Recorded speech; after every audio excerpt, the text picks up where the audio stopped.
What do Falcons do? Rise up. Welcome to Rise Up Reactions, the show where we talk all things Falcons, NFL, Georgia sports, and in general the sports news of the day.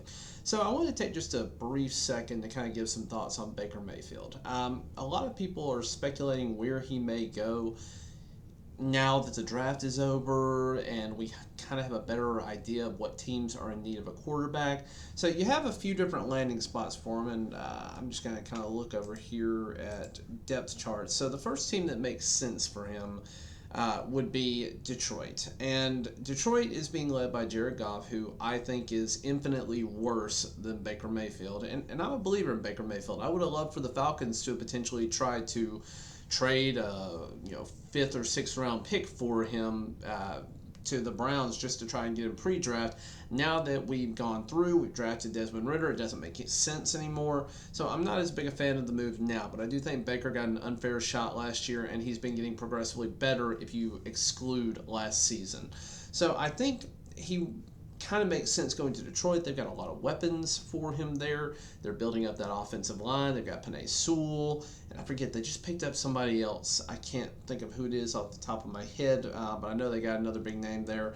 And then as far as the offense goes, they've got DeAndre Swift and Jamal Williams at the running back position, Amon-Ra St. Brown, DJ Shark, and Jamison Williams, their new rookie. They also have Josh Reynolds, who is pretty decent with the Rams. TJ Hawkinson at tight end. So in general, they've got a pretty decent offense overall to work with here. Again, they're a team that's on the rise. So I think he makes a lot of sense there, but I'm going to caveat all of this shortly. Houston also is a place where he could potentially revitalize his career. Davis Mills was surprising last year, and I don't think Houston has a lot of incentive to actually move on at this time from Mills. I think they're going to be playing to see if they really have their quarterback this year or if they need to be tanking for a better draft position for the next year. And Houston is a team that is probably going to finish at the bottom of the division, competing with the Jags for that, though I do think the Jaguars are going to be significantly better this year. But again, Davis Mills and Kyle Allen are your two quarterbacks there. You cannot tell me that Baker Mayfield is not a step up from that. Next teams that you're looking at would not make sense for Jacksonville. They're going to roll with Trevor Lawrence. It's ride or die with him. Let's see here. The immediate next team that pops up is going to be the New Orleans Saints. They do have Jameis Winston on a short-term contract.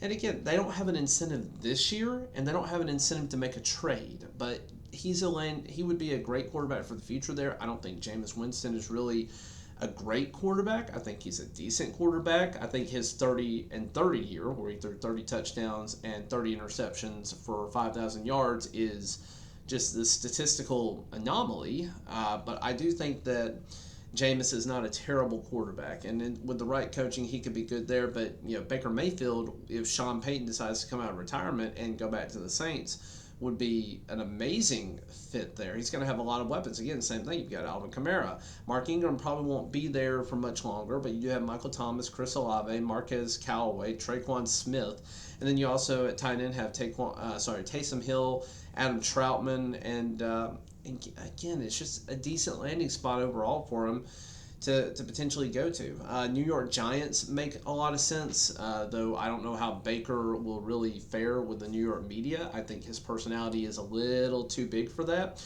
but I think he is a lot better than Daniel Jones purely as a prospect, and they've been in the league for about the same amount of time at this point. Definitely better than Tyrod Taylor.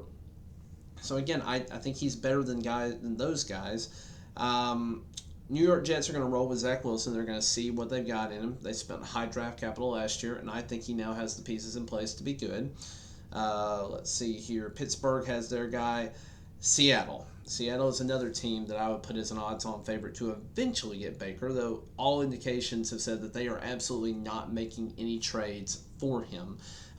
Their best quarterback, I don't know if you can call it a best quarterback. They've got Drew Lock and they've got Geno Smith.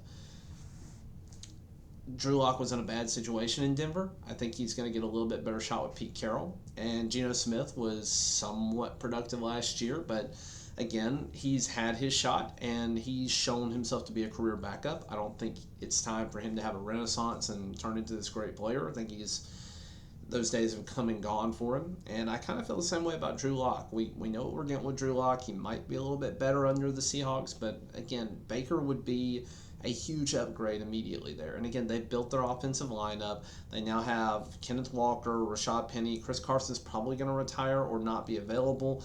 You've got DK Metcalf. He's kind of talking about wanting out of there, but the draft's over, so I don't know what's going to happen with him. You got Tyler Lockett. And then you've got Noah Fant now added in the Russell Wilson trade to help bolster the targets there. And then they're certainly a team that potentially could, if they got the right quarterback situation or looked competitive, pick up somebody like Jarvis Landry or Julio Jones here for maybe a vet minimum contract since nobody's biting on their big deals. Next team we look at is the Washington Commanders, and I'm going to backtrack to Carolina in a second, but the Washington Commanders, they've got Carson Wentz, they have Taylor Heineke, and they've got Sam Howell. They're paying Carson Wentz his full contract, so they're definitely not going to make a move for Baker Mayfield, though they probably should have made that move instead of going for Carson Wentz. I think Baker is a much better competitor there, but I do think Baker's career would suffer tremendously if he went to Washington. In general, that whole organization it's just not looking good. They really need to get rid of Dan Snyder, the owner. He has a long, sordid history, and it's just now coming out that he actually has been probably hiding money and revenue from the NFL for years by basically hiding the numbers from the NFL games and putting them onto college games that have been played at FedEx Field so that he could keep more of the revenue instead of doing things that paying all of the owners of the NFL like they're supposed to do with the shared revenue deal. So I do think he's on the way out, but it's going to take a little while. There have been a lot of scandals that have come up there, and if it hasn't happened yet, then I don't know who the heck he has connections with, but somehow he is managing to stay in power. But now that the IRS is involved, that may change. And then again, the final team, and the team that I think probably makes the most sense for him, would be Carolina. The media is a lot less aggressive as, say, in New York, so he can be himself. He can be the face of that franchise and be more of his personality there.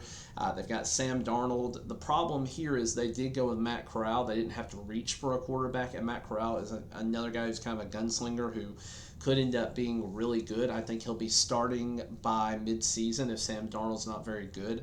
But Baker would probably do well there, and I do think out the gate, Baker is better than Matt Corral or Sam Darnold and a lot better than P.J. Walker. So if they end up going that route, then I think it's a perfectly fine move.